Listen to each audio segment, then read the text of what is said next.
এবং jet fuel আছে 20 দিনের।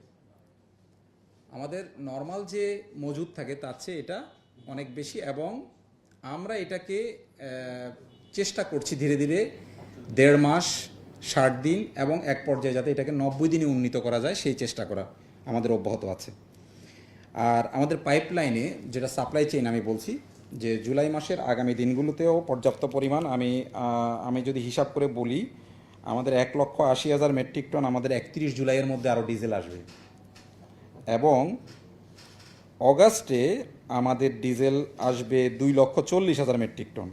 ফলে আমাদের পর্যাপ্ত মজুদ আছে ইনশাল্লাহ, এই দিক থেকে কোনো অসুবিধা নাই। অন্যান্য জ্বালানি পণ্যেও কোনো সংকট নাই। ফলে আমার মনে হয় যে কোথাও কোনো একটা সংকট তৈরি করার চেষ্টা থেকে এই গুজবটা তৈরি করা হয়েছে। এটা অ্যাবসলিউটলি আপনাদের মাধ্যমে আমরা চাই যে সঠিক তথ্যটা যাতে মানুষ পায়, সেই জন্যই আপনাদেরকে আসলে এই তথ্যটা জানানো। পাশাপাশি আমরা কিন্তু আমাদের দেশে আপনারা জানেন যে জ্বালানি তেল পুরোপুরি আমরা আসলে ইম্পোর্ট নির্ভর, কিন্তু ন্যাচারাল গ্যাসের একটা উল্লেখযোগ্য অংশ কিন্তু আমরা দেশীয় উৎস থেকে পাই। আমি যদি আপনাদেরকে এক্স্যাক্ট তথ্যটা বলি, তাহলে আমরা জ্বালানি তেলের এই ন্যাচারাল গ্যাসের ক্ষেত্রে আমরা প্রতিদিন দেশীয় এবং এলএনজির মাধ্যমে মোট যে আমাদের চাহিদা, তার প্রায় দেশীয় চাহিদা হচ্ছে, আপনারা জানেন যে আমাদের 3,800 মিলিয়ন ঘনফুট, আমরা সরবরাহ করতে পারি সব মিলিয়ে 2700 থেকে 2800 মিলিয়ন ঘনফুট। ফলে কিছুটা ঘাটতি তো আমাদের আছেই, এটা দীর্ঘদিনের সমস্যা। আসলে আপনারা জানেন যে এক্সপ্লোরেশন নিয়ে অনেক দিন কাজ হয় নাই, সেটা বর্তমান সরকার ক্ষমতায় আসার পর থেকে খুবই আমরা অ্যাগ্রেসিভলি চেষ্টা করছি ড্রিলিংয়ের কাজগুলো এগিয়ে নিতে, এবং অন্যান্য যেসব ইনফ্রাস্ট্রাকচার আছে এফএসআরইউ থেকে শুরু করে অন্যান্য জিনিসগুলো, সেগুলোও সরকার খুব দ্রুততম সময়ের মধ্যে যাতে বাস্তবায়ন করা যায় সেই কাজগুলো করে যাচ্ছে। খুবই রিসেন্টলি গতকালকে আমাদের দুটো এফএসআরইউর মধ্যে একটা এফএসআরইউতে একটু যান্ত্রিক ত্রুটি দেখা দিয়েছে। আপনারা জানেন যে যান্ত্রিক ত্রুটি দেখা দিলে তো আসলে কারো কিছু করণীয় থাকে না। আমাদের দুটো এফএসআরইউ থেকে আমরা এলএনজি মূলে প্রায় 1,000 মিলিয়ন ঘনফুট গ্যাস বা 1100 মিলিয়ন ঘনফুট গ্যাস আমরা পেয়ে থাকি। তো একটাতে সংকট দেখা দিলে স্বাভাবিক কারণে একটা ডিসরাপশন তৈরি হয়। সেই ডিসরাপশনের কারণেই কিছুটা আপনারা লক্ষ্য করেছেন যে ইয়েগুলোতে সিএনজি স্টেশনগুলোতে একটু লাইন আছে, বাট এটা খুবই সাময়িক।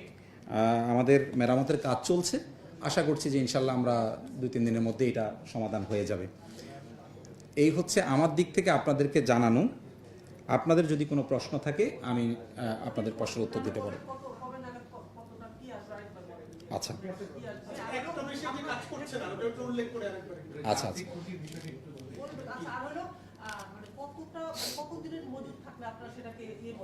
স্ট্যান্ডার্ড বলি, এটা কি জ্বালানি তেলের কথা বলছেন? না, গ্যাসটা তো হচ্ছে কন্টিনিউয়াস, এটা কিন্তু আসতেই থাকে আমার যে সকল উৎস থেকে, আমার দেশীয় উৎস থেকে এবং ইম্পোর্ট থেকে। আমরা কিন্তু প্রতিদিনই টার্গেট করি যে আমার একটা স্ট্যান্ডার্ড ন্যাচারাল গ্যাস আমার পাইপলাইনে আসবে, যেটুকু আমার সামর্থ্য আছে সেটা প্রতিদিনই আমরা একই রকম মাত্রা বজায় রাখি। ফলে ন্যাচারাল গ্যাসের ক্ষেত্রে শুধুমাত্র এই সাময়িক সংকটটা হয়েছে আমার এফএসআরইউতে ত্রুটি দেখা দেওয়ায়।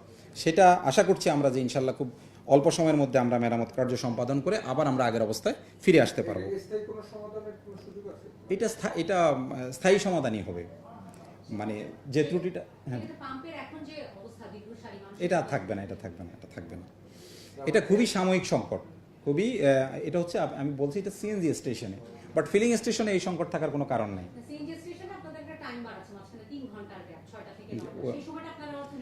ওইটাকে বলে অপারেটিং আওয়ার। ওই অপারেটিং আওয়ারটা আমার রাখতেই হয়, তাদের বিশ্রামের দরকার আছে, দরকার, সেই জন্যই ওটা আমরা নির্দিষ্ট করে দিই যে এতক্ষণ অপারেটিং আওয়ার থাকবে, বাকিটা বন্ধ থাকবে। আর আপনি জ্বালানি তেলের কথা যেটা বলছেন সেটা হচ্ছে আপনি আরও সুনির্দিষ্ট করে জানতে চান কোন বিষয়টাতে? ধরুন যদি আমি ডিজেলের কথা বলি, কেমন, ডিজেলের কথা যদি বলি, আজকের দিনে আমার হাতে 3,44,000 মেট্রিক টন ডিজেল মজুদ আছে, ঠিক আছে? 31শে জুলাইয়ের মধ্যে আমার আরও 1,80,000 মেট্রিক টন এসে পৌঁছাবে, যেটা দিয়ে আমার আগামী 48 দিন আমি চলতে পারবো। কথা বুঝতে পেরেছেন? আপনারা শুনেছেন যে গত সংকটে আমরা কিন্তু আমাদের হাতে, আমরা সরকার যখন নতুন করে দায়িত্ব নেয় তখন এসে দেখে যে মাত্র 14 দিনের ইয়ে আছে, তো জ্বালানি আছে। সেটাকে আমি আজকের দিনে আপনাদেরকে দাঁড়িয়ে বলছি যে আগামী 48 দিনের আমার পাইপলাইনে কোনো সমস্যা নাই।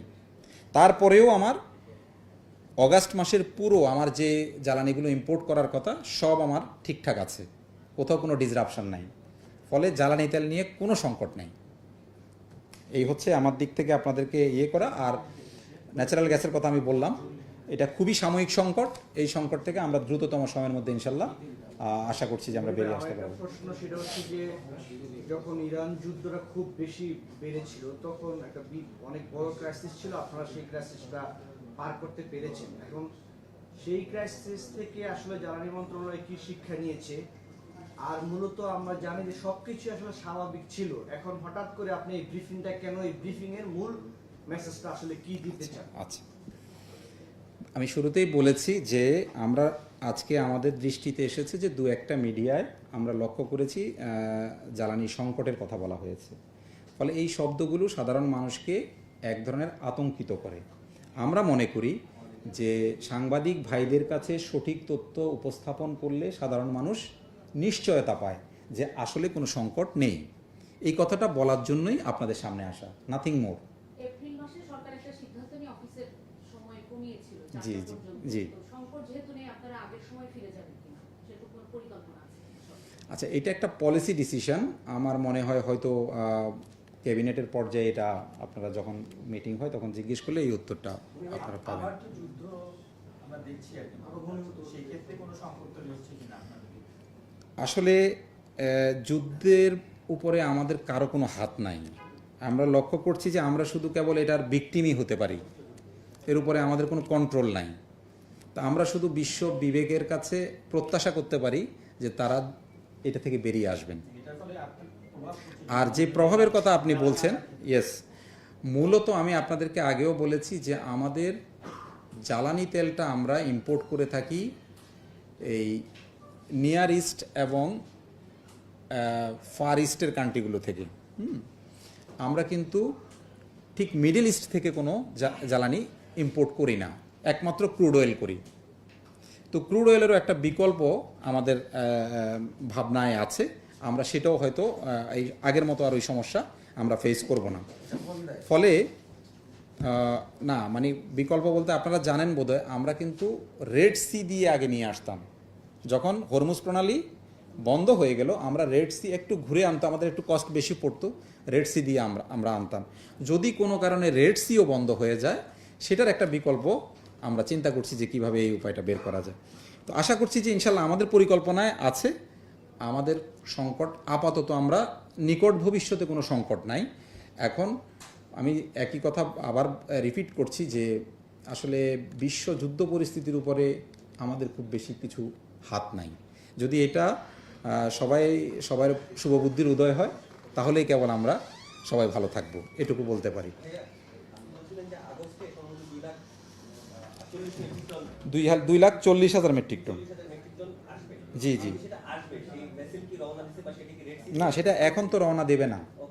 সেটা আমার হয়তো ধরুন যেটা অগাস্টের 15 তারিখে এসে পৌঁছানোর কথা, সেটা হয়তো 1 তারিখে রওনা দেবে বা 7 তারিখে রওনা দেবে, এরকম। না না, এগুলো আসবে আমার এই যে চায়না, মালয়েশিয়া, সিঙ্গাপুর এইসব অঞ্চল থেকে। আমার কোনো ডিজেল, রিফাইন্ড কোনো অয়েল মিডল ইস্ট থেকে আসে না। ফলে এই জন্য আমরা কিছুটা নিরাপদ। আপনারা আগেও লক্ষ্য করেছেন যে আমরা কিন্তু বারবার বলেছি যে এইটা আমাদের যে উৎস থেকে আমরা তেল আনি সেটা মিডল ইস্টের বাইরে। ফলে ইনশাল্লাহ অসুবিধা নাই। হ্যাঁ, ক্রুড অয়েলটা আমরা মাসে হয়তো একটা কার্গো আনি, তো সেটা আপাতত আমাদের কাছে যে পর্যাপ্ত মজুদ আছে। তারপর আমাদের বিকল্প আমরা চিন্তা করছি যে কিভাবে এটাকে বিকল্প উপায়ে আনা যায় আর কি।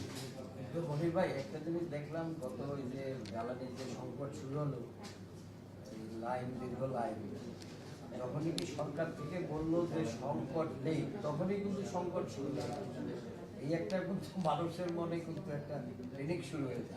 সরকার যখন বলে সংকট নেই তখনই না, আপনি লক্ষ্য করেছেন যে সরকার কিন্তু এটা আগে বলেনি, আপনারা মিডিয়াতেই আগে লিখেছেন।